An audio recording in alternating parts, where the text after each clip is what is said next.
इटलीमध्ये ज्या कारखान्याला धोकादायक म्हटलं गेलं, तोच कारखाना आज रत्नागिरीत आणला जातोय. ज्या मातीला आपण महाराष्ट्राचं रत्न म्हणतो, तीच माती आज विक्रीसाठी काढली जाते का? हा नक्की विकास आहे का, की कोकणाच्या विनाशाची सुरुवात?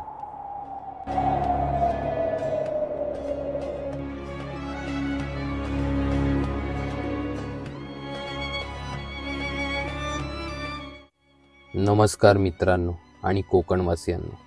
हापूसचा सुगंध, निळाशार समुद्र आणि मेहनती कोळी बांधवांची ओळख असलेलं आपलं रत्नागिरी आज पुन्हा एकदा धोक्याच्या उंबरठ्यावर उभा आहे. इटलीमधून एक मोठा कारखाना आपल्या जिल्ह्यात आणला जातोय.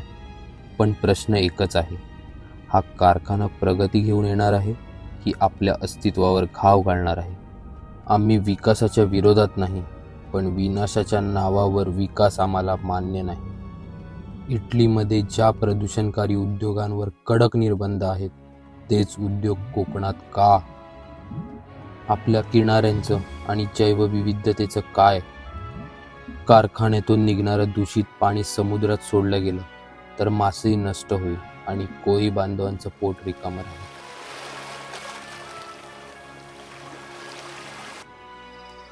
रत्नागिरीची ओळख असलेला हापूस आंबा आणि काजूच्या बागा या वायू प्रदूषणाला सहन करू शकतील का? तसंच स्थानिक रोजगाराची आश्वासनं दिली जातात, पण प्रत्यक्षात मोठी पदं बाहेरच्यांना आणि आपल्याला फक्त रखवालदाराच्या नोकऱ्या.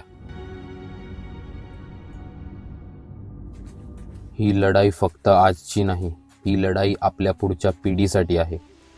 आपल्या वडिलांनी जपलेली जमीन, डोंगर, नद्या आणि समुद्र आपण भांडवलदारांच्या हवाली कसे करू शकतो? इटलीत नियम आणि कोकणात मोकळीक, हा दुहेरी न्याय आम्हाला मान्य नाही. आम्हाला विनाशकारी प्रकल्प नकोत, आम्हाला पर्यावरणपूरक, स्थानिकांना न्याय देणारा विकास हवा आहे. जोपर्यंत प्रकल्पाचं संपूर्ण सत्य समोर येत नाही, तोपर्यंत कोकणवासियांच्या हिताची खात्री मिळत नाही, तोपर्यंत आमचा आवाज थांबणार नाही.